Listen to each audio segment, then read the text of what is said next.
ಎಲ್ಲರಿಗೂ ನಮಸ್ಕಾರ. ಚಾಯ್ಗೆ ಛಾಯ. ನಾನು ನಿಮ್ಮನ್ನೆಲ್ಲರೂ ವೆಲ್ಕಮ್ ಮಾಡ್ತಾ ಇದ್ದೀನಿ. ನಾನು ಕಾಲೇಜಲ್ಲಿ ಕೆಮಿಸ್ಟ್ರಿ ಪ್ರೊಫೆಸರಾಗಿ ವರ್ಕ್ ಮಾಡ್ತಾ ಇದ್ದೀನಿ. ನಾನು ಇಂಟೆನ್ಷನ್ ಈ ಚಾನಲ್ ಸ್ಟಾರ್ಟ್ ಮಾಡೋದಕ್ಕೆ ಅಂದರೆ ಸಾಧ್ಯ ಆದಷ್ಟು ಕೆಮಿಸ್ಟ್ರಿ ರಿಲೇಟೆಡ್ ಟಾಪಿಕ್ನ ಸಿಂಪಲಾಗಿ ಕನ್ನಡದಲ್ಲಿ ಹೇಳೋ ಅಂತ ಪ್ರಯತ್ನ ಮಾಡ್ತಾ ಇದ್ದೀನಿ. ಕೆಮಿಸ್ಟ್ರಿ ಇಷ್ಟ ಇಲ್ಲದ್ರು ಕೆಮಿಸ್ಟ್ರಿ ಕಡೆಗೆ ಸೆಳೆಯುವಂಥ ಪ್ರಯತ್ನ ನಾನು ನನ್ನ ಚಾನಲಲ್ಲಿ ಮಾಡ್ತಾ ಇದ್ದೀನಿ. ಸೊ ಈಗ ನಿಮಗೆ NEP ಬಂದಿದೆ, ಬೆಂಗಳೂರು ಸಿಟಿ ಯೂನಿವರ್ಸಿಟಿ ಪ್ರಕಾರ ಕೆಮಿಸ್ಟ್ರಿ ಸಿಲೆಬಸ್ ಏನಿದೆಯಲ್ಲ ಅದನ್ನೆಲ್ಲ ಅಪ್ಲೋಡ್ ಮಾಡೋಣ ಅಂತ ಅಂದ್ಕೊಳ್ತಾ ಇದ್ದೀನಿ. ಫಸ್ಟ್ ಸೆಮ್ಗೆ ಅದರಲ್ಲಿ 4 ಯೂನಿಟ್ ಇದೆ. ಯೂನಿಟ್ 4 ನಾನು ಇವಾಗ ಸದ್ಯಕ್ಕೆ ಆರ್ಗ್ಯಾನಿಕ್ ಕೆಮಿಸ್ಟ್ರಿ ಮಾಡ್ತಾ ಇದ್ದೀನಿ. ಇವಾಗ ನಾನು ಮಾಡ್ತಾ ಇರೋವಂಥ ವಿಡಿಯೋ ಯಾವುದು ಅಂದರೆ 14ನೇ ವಿಡಿಯೋ ನಾನು ಮಾಡ್ತಾ ಇರೋದು. ಈಗ ಆಲ್ರೆಡಿ 13 ವಿಡಿಯೋ ಮಾಡಿದ್ದೀನಿ. ಸೊ ಇವತ್ತಿನ ವಿಡಿಯೋದಲ್ಲಿ ನಾನು ಕೆಮಿಸ್ಟ್ರಿ ಆಫ್ ಆಲಿಫ್ಯಾಟಿಕ್ ಹೈಡ್ರೋಕಾರ್ಬನ್ಸ್, ಅದನ್ನು ಆಲ್ಕೇನ್ಸ್ ಅಂತ ಕರೀತಾರೆ. The compounds which going to have carbon single bond ಇರುತ್ತಲ್ಲ ಅಂಥ ಕಾಂಪೌಂಡ್ಸ್ಗೆ ನಾವು ಆಲ್ಕೇನ್ಸ್ ಅಂತೀವಿ. ಹಾಗಂದರೆ ಏನು, ಅದರದ್ದು ಪ್ರಿಪ್ರೇಷನ್ಸ್ ಯೂಸಿಂಗ್ ವುಡ್ಸ್ ರಿಯಾಕ್ಷನ್ ಹೇಗೆ ಮಾಡೋದು ಅನ್ನೋದ್ರ ಬಗ್ಗೆ ತಿಳ್ಕೊಳ್ಳೋಣ ಅಂತ ಅಂದ್ಕೊಳ್ತಾ ಇದ್ದೀನಿ. Again welcome to Chaya. ನನ್ನ ಚಾನಲ್ನ ಸಬ್ಸ್ಕ್ರೈಬ್ ಮಾಡಿ, ಶೇರ್ ಮಾಡಿ. ನೀವು ನನ್ನ ಚಾನಲ್ಗೆ ಹೋಗಿ ಪ್ಲೇಲಿಸ್ಟ್ಗೆ ಹೋಗಿ NEP 2020 ಅಂತ ಕೊಟ್ಟರೆ ಸೊ ನಿಮಗೆ ಎಲ್ಲ ವೀಡಿಯೋಸು ಬರ್ತಾ ಹೋಗುತ್ತೆ. ಇದುವರೆಗೂ ನಾನು ಮಾಡಿರುವಂಥ ಎಲ್ಲ ವೀಡಿಯೋಸು ಅದರಲ್ಲಿ ಇದೆ ನಿಮಗೆ. ಆವಾಗ ನಿಮಗೆ ಇನ್ಫಾರ್ಮೇಷನ್ಸು ಸಿಗ್ತಾ ಹೋಗುತ್ತೆ. ಓಕೆ, ನಾವೀಗ ಹೈಡ್ರೋಕಾರ್ಬನ್ಸ್ ಅಂದರೆ ಏನು ಅಂದರೆ the organic compounds which going to contain only and carbon and hydrogen ಇದ್ದರೆ ಅದಕ್ಕೆ ಹೈಡ್ರೋಕಾರ್ಬನ್ಸ್ ಅಂತ ಹೇಳ್ತೀವಿ. ಅದರಲ್ಲಿ ಸಿಂಪ್ಲೆಸ್ಟ್ ಆಗಿರುವಂಥದ್ದು ಯಾವುದು ಅಂತಂದರೆ ಆಲಿಫ್ಯಾಟಿಕ್ ಹೈಡ್ರೋಕಾರ್ಬನ್ಸು. ಈ ಆಲಿಫ್ಯಾಟಿಕ್ ಹೈಡ್ರೋಕಾರ್ಬನ್ಸ್ನ ನಾವು 2 ರೀತಿಯಾಗಿ ಕ್ಲಾಸಿಫೈ ಮಾಡ್ತೀವಿ, ಸ್ಯಾಚುರೇಟೆಡ್ ಮತ್ತು ಅನ್ಸ್ಯಾಚುರೇಟೆಡ್ ಅಂತ. ಸ್ಯಾಚುರೇಟೆಡ್ ಅಂದರೆ the carbon bonds are satisfied single bond. Such aliphatic ಹೈಡ್ರೋಕಾರ್ಬನ್ಸ್ಗೆ ನಾವೇನಂತ ಕರಿತೀವಿ, ಆಲ್ಕೇನ್ಸ್ ಅಂತ ಕರಿತೀವಿ. ಅದೇ ಥರ if they are satisfied by a double bond alkenes ಅಂತ ಕರಿತೀವಿ. If they are satisfied by a triple bond alkynes ಅಂತ ನಾವು ಅದಕ್ಕೆ ಕರಿತಾ ಹೋಗ್ತೀವಿ. ಈ ರೀತಿಯಾಗಿ ಕ್ಲಾಸಿಫಿಕೇಶನ್ ಮಾಡ್ತಾರೆ. ಸೊ ನಾವಿವತ್ತು ಬರೀ ಆಲ್ಕೇನ್ ಮಾತ್ರ ತಿಳ್ಕೊಳ್ತಾ ಇದ್ದೀವಿ. ಹಾಗಾದರೆ ಆಲ್ಕೇನ್ಸ್ ಅಂದರೆ ಏನು? ನಾವು ಮುಂಚೆನೇ ಹೇಳ್ದಂಗೆ they are saturated hydrocarbon having the general formula CnH2n+2 ಇರುತ್ತೆ. ಅವರು all bonds may be single carbon bond ಇರ್ಬೋದು, ಕಾರ್ಬನ್ ಹೈಡ್ರೋಜನ್ ಬಾಂಡ್ ಇರ್ಬೋದು, all these are satisfied by a single bond. So ಹಾಗಾಗಿ they going to have low reactivity. ಹಾಗಾಗಿ ಅವನ್ನ ನಾವು paraffins ಅಂತ ಕರಿತೀವಿ. Actually it's a Latin term. ಪ್ಯಾರ್ಶಿಯಮ್ ಅಂದರೆ ಲಿಟಲ್, ಅಫೆನ್ಸ್ ಅಂತಂದರೆ ಅಫಿನಿಟಿ ಅಥವಾ reactivity. Since they are satisfied by a single bond they are called a saturated molecule. Since they are saturated they do not easily undergo reactions. ಹಾಗಾಗಿ low reactivity ಇರುತ್ತೆ. ಇದಕ್ಕೆ ಎಲ್ಲಿಂದ ಸಿಗುತ್ತೆ? What are the main sources of alkanes ಅಂದರೆ petroleum ಇರ್ಬೋದು, natural ಗ್ಯಾಸಿಂದ ಬರುತ್ತೆ. Main constituent of natural gas is methane. Methane is the first ಬರುತ್ತೆ ಆಲ್ಕೇನ್ ಅಂತ ಹೇಳ್ತೀವಿ. ಸೊ ಇದು ಕೆಮಿಕಲ್ ಕಾನ್ಸ್ಟಿಟ್ಯೂಯೆಂಟ್ಸ್ ತೊಗೊಂಡ್ರೆ ಅಥವಾ ಸ್ಟ್ರಕ್ಚರ್ ವೈಸ್ನ ತೊಗೊಂಡ್ರೆ sp3 ಹೈಬ್ರಿಡೈಸ್ಡ್ ಆಗಿರುತ್ತೆ. Bond angle tetrahedral bond angle ಅಂತ ಹೇಳ್ತೀವಿ. 109 ಡಿಗ್ರಿ 28 ಮಿನಿಟ್ಸ್ ಇರುತ್ತೆ. ಎಲ್ಲರೂ ನಿಮಗೆ ಸಿಗ್ಮಾ ಬಾಂಡ್ ಇರುತ್ತೆ. As already told you, they are going to have the general formula CnH2n+2 ಅಂತ ಹೇಳ್ತೀವಿ. The first member methane ಅಂತ ಹೇಳ್ತೀವಿ, which is the main ingredient, constituent of natural gas ಅಂತ ಹೇಳ್ತೀವಿ. They are also going to follow the homologous series. Homologous series ಅಂದರೆ when you consider the set of organic compound having the same functional group, either in the increasing order or decreasing order, if there is a difference of CH2 group, such molecules we are going to call it as a compounds which belong to a homologous series. So this alkanes also going to fall into the homologous series. CH4, C2H6, C3H8, C4H10 ಆ ಥರ ನಿಮಗೆ ಬೇರೆ compounds ಹೋಗುತ್ತೆ.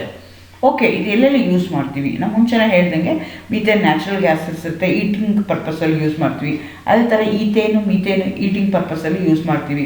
ಪ್ರೋಪೇನು ಬ್ಯೂಟೇನ್ನ ಫೋಟೋಕೆಮಿಸ್ಟ್ರಿನಲ್ಲಿ ನಾವು raw material ಆಗಿ use ಮಾಡ್ತಾರೆ. ಪೆಂಟೇನು ಹೆಕ್ಸೇನ ನಾವು solvent ಆಗಿ ಯೂಸ್ ಮಾಡ್ತೀವಿ. ಸೊ ನಮ್ಮ ಡೇ ಟು ಡೇ ಲೈಫಲ್ಲಿ ಈ ಆಲ್ಕೇನ್ಸ್ ಇರ್ಬೋದು, ಅದನ್ನು ನಾವು ಬೇರೆ ಫಾರ್ಮಲ್ಲಿ ಅದನ್ನು ನಾವು ಯೂಸ್ ಮಾಡ್ತಾ ಹೋಗ್ತೀವಿ. ಓಕೆ, ಹಾಗಾದ್ರೆ ಇದನ್ನು ಹೇಗೆ ಪ್ರಿಪೇರ್ ಮಾಡ್ತಾರೆ? It can be prepared by many methods. But ನಿಮ್ಮ ಸಿಲೆಬಸ್ ಪ್ರಕಾರ ವುಡ್ಸ್ ರಿಯಾಕ್ಷನ್ ಕೊಟ್ಟಿದ್ದಾರೆ. ಹಾಗಾಗಿ ವುಡ್ಸ್ ರಿಯಾಕ್ಷನ್ ಮಾತ್ರ ನಾನು ಇವತ್ತಿಲ್ಲಿ ಕಾನ್ಸಂಟ್ರೇಟ್ ಮಾಡ್ತಾ ಇದ್ದೀನಿ. ವುಡ್ಸ್ ರಿಯಾಕ್ಷನ್ ಯಾರು ಕೊಟ್ಟಿದ್ದು ನಮಗೆ ಅಂದರೆ it was a French chemist Charles Wurtz ಅನ್ನೋನು ಕೊಡ್ತಾನೆ. ಹಾಗಾಗಿ ನಾವು ಇದನ್ನು ಇಟ್ಕೊಳ್ತೀವಿ. ಇದರದ್ದು ಇಂಪಾರ್ಟೆಂಟ್ ಏನು ಅಂತಂದರೆ ನಿಮಗೆ ಸಿಮಿಟ್ರಿಕಲ್ ಹೈಯರ್ ಆಲ್ಕೇನ್ಸ್ ಫಾರ್ಮೇಷನ್ ಆಗುತ್ತೆ. ಆ್ಯಕ್ಚುಲಿ ಲೋಯರ್ ಆಲ್ಕೇನ್ಸಿಂದ ನೀವು ಹೈಯರ್ ಆಲ್ಕೇನ್ಸ್ ಪ್ರಿಪ್ರೇಷನ್ಸ್ನ ಇಲ್ಲಿ ಮಾಡ್ತಾ ಹೋಗ್ತೀರಾ. ಇಲ್ಲೇನು ಮಾಡ್ತೀವಿ ಅಂದರೆ ನಾವು 2 ಆಲ್ಕೈಲ್ ಹ್ಯಾಲೈಡ್ಸ್ನ ತೊಗೊಳ್ತೀವಿ. ಅದನ್ನು ನಾವೇನು ಮಾಡ್ತೀವಿ, coupled in presence of sodium metal in a dry ether to form symmetrical alkenes. So now alkyl halides na ತಗೊಳ್ತೀವಿ. Alkyl halides are made to react with sodium in presence of dry ether. ಅವಾಗ that going to result in the elimination of sodium halide. Along with that you are going to get a alkanes which are higher alkanes. So if you started with a 1 carbon atom, if you started with a 2 carbon atom, you are going to end up with a 4 carbon atom. ಆ ರೀತಿಯಾಗಿ increase ಆಗ್ತಾ ಹೋಗುತ್ತೆ, higher symmetrical ಆಲ್ಕೇನ್ಸು formation ಆಗುತ್ತೆ. ಆ ರಿಯಾಕ್ಷನ್ಗೆ ನಾವು ಏನಂತ ಕರಿತೀವಿ ಅಂದರೆ ಊಡ್ಸ್ ರಿಯಾಕ್ಷನ್ ಅಂತ ನಾವು ಹೇಳ್ತಾ ಹೋಗ್ತೀವಿ. ಆಲ್ಕೈಲ್ ಹ್ಯಾಲೈಡ್ಸ್ನ ತಗೊಳ್ತೀವಿ. ಹ್ಯಾಲೈಡ್ಸ್ ಅಂತಂದರೆ ಅದು ಫ್ಲೋರೈಡ್ ಆಗ್ಬೋದು, ಕ್ಲೋರೈಡ್ ಆಗ್ಬೋದು, ಬ್ರೋಮೈಡ್ ಆಗ್ಬೋದು ಅಥವಾ ಅಯೋಡೈಡ್ ಆಗಿರ್ಬೋದು. ಆದರೆ ಫ್ಲೋರೈಡ್ಸ್ನ ಯೂಸ್ ಮಾಡೋಕ್ಕಾಗಲ್ಲ. ನಿಮ್ಗೆ ಆಲ್ರೆಡಿ ಗೊತ್ತಿದೆ, fluoride reactions are highly explosive. We cannot control those reactions.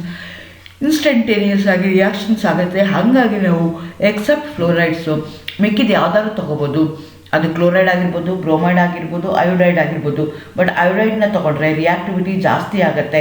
ಯಾಕೆಂದರೆ ಐ ಬಾಂಡ್ ಏನಿದೆಯಲ್ಲ ಅದು ಕ್ಲೀವ್ ಮಾಡೋದಕ್ಕೆ ಈಸಿ ಆಗುತ್ತೆ. ಹಂಗಾಗಿ ಜನರಲಿ ನಿಮಗೆ ಆಲ್ಕೈಲ್ ಅಯೋಡೈಡ್ ಇದ್ದರೆ ರಿಯಾಕ್ಷನ್ನು ಫಾಸ್ಟಾಗಿ ಆಗುತ್ತೆ. ಬಟ್ ಎಲ್ಲನೂ ಆಗುತ್ತೆ ಎಕ್ಸೆಪ್ಟ್ ಫ್ಲೋರೈಡ್. ಎಲ್ಲನೂ ಏನು ಮಾಡ್ತವೆ, in presence of dry ether they going to give a higher alkane. ಈ ರಿಯಾಕ್ಷನ್ಗೆ ನಾವೇನಂತ ಕರಿತೀವಿ, ರಿಯಾಕ್ಷನ್ ಅಂತ ಹೇಳ್ತೀವಿ. ಇದು ಹೇಗಾಗುತ್ತೆ mechanism, the Wurtz reaction mechanism ಯಾವುದು ಅಂದರೆ ಫ್ರೀ ರ್ಯಾಡಿಕಲ್ ಮೆಕ್ಯಾನಿಸಮ್.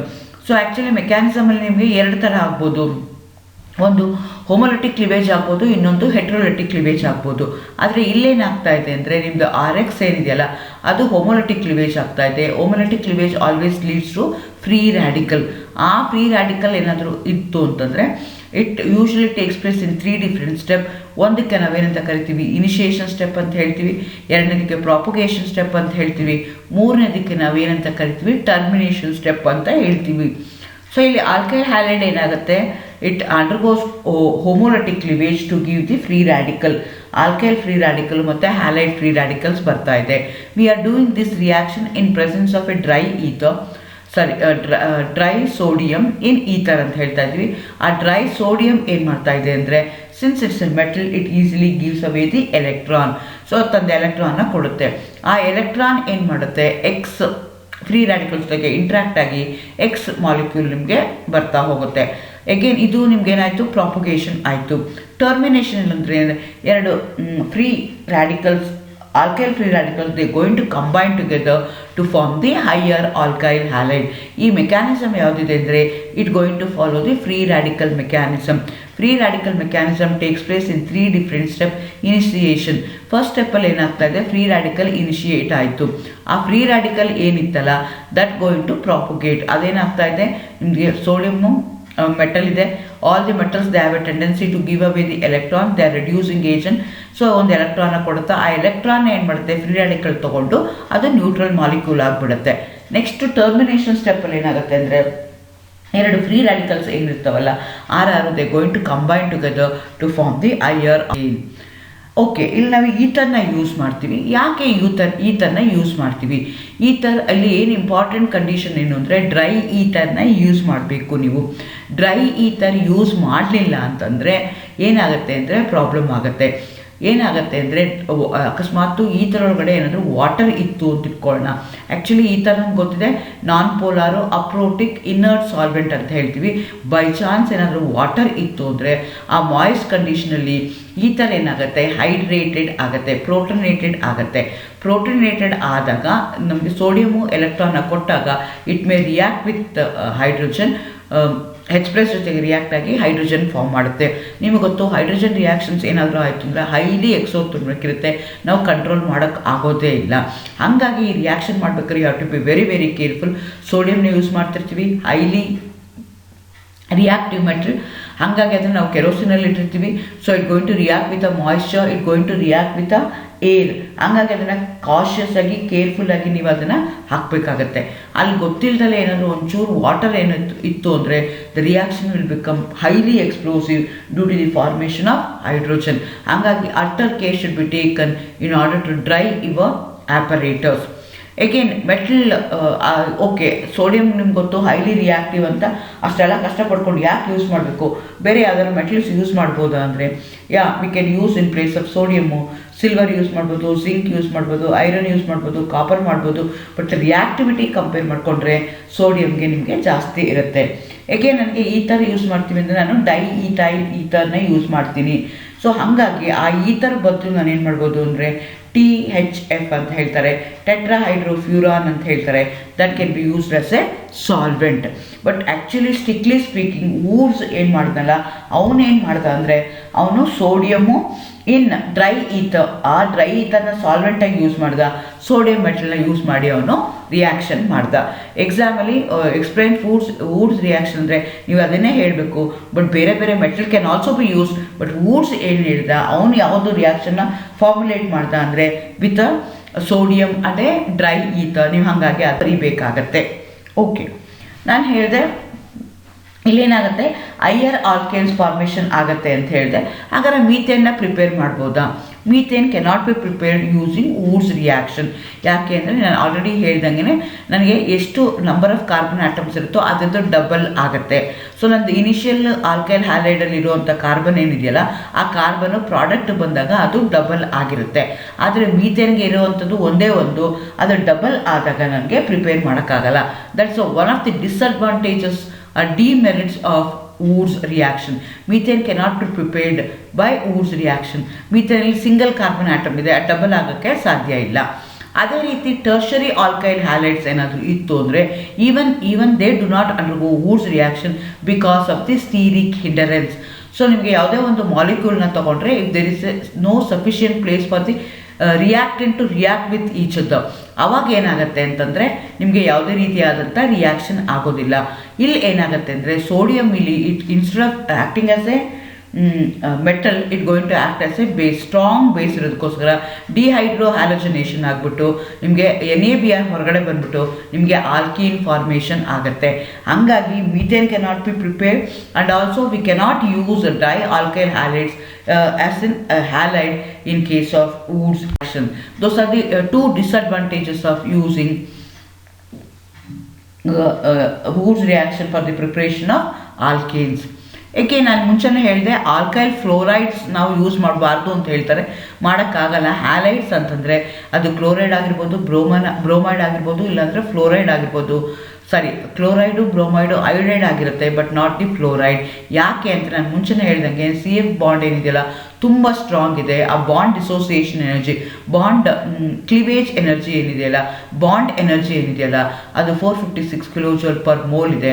ಯಾಕೆ ಅಂದರೆ ಕಾರ್ಬನ್ ಮತ್ತು ಫ್ಲೋರಿನ್ ಮಧ್ಯೆ ಡಿಫ್ರೆನ್ಸ್, ಎಲೆಕ್ಟ್ರೋನೆಗೆಟಿವಿಟಿ ವ್ಯಾಲ್ಯೂ ಡಿಫ್ರೆನ್ಸ್ ಏನಿದೆ ಅಂದರೆ 1.5 ಅಷ್ಟಿದೆ. Strong electrostatic force of attraction ಇದೆ. ಎಲೆಕ್ಟ್ರೋನೆಗೆಟಿವ್ ಡಿಫ್ರೆನ್ಸ್ ಏನಾಗ್ತಿದೆ ಮ್ಯಾಕ್ಸಿಮಮ್ ಇದೆ. ಹಾಗಾಗಿ ನಿಮ್ಗೆ ಏನಾಗ್ತಾಯಿದೆ ಸ್ಟ್ರಾಂಗ್ ಆಗುತ್ತೆ. ಅದು ಕ್ಲೀವ್ ಮಾಡೋಕ್ಕೆ you are going to use lot of energy. So ಹಾಗಾಗಿ ನಾವು ಜನರಲಿ ಫ್ಲೋರೈಡ್ಸ್ನ ಯೂಸ್ ಮಾಡಲ್ಲ. ಓಕೆ, ಇದು ಒಂದಾಯಿತು. ಈಗ ನಾನು ಹೇಳಿದೆ ಆಲ್ಕೈಲ್ ಹ್ಯಾಲೈಡ್ಸ್ನ ಯೂಸ್ ಮಾಡಿ ಅಂತ ಹೇಳಿದೆ. RXನ ಯೂಸ್ ಮಾಡಿಕೊಂಡ್ರೆ 2 moles of RX when made to react with sodium you are going to get a higher alkane ಬರುತ್ತೆ ಅಂತ ಹೇಳಿದೆ.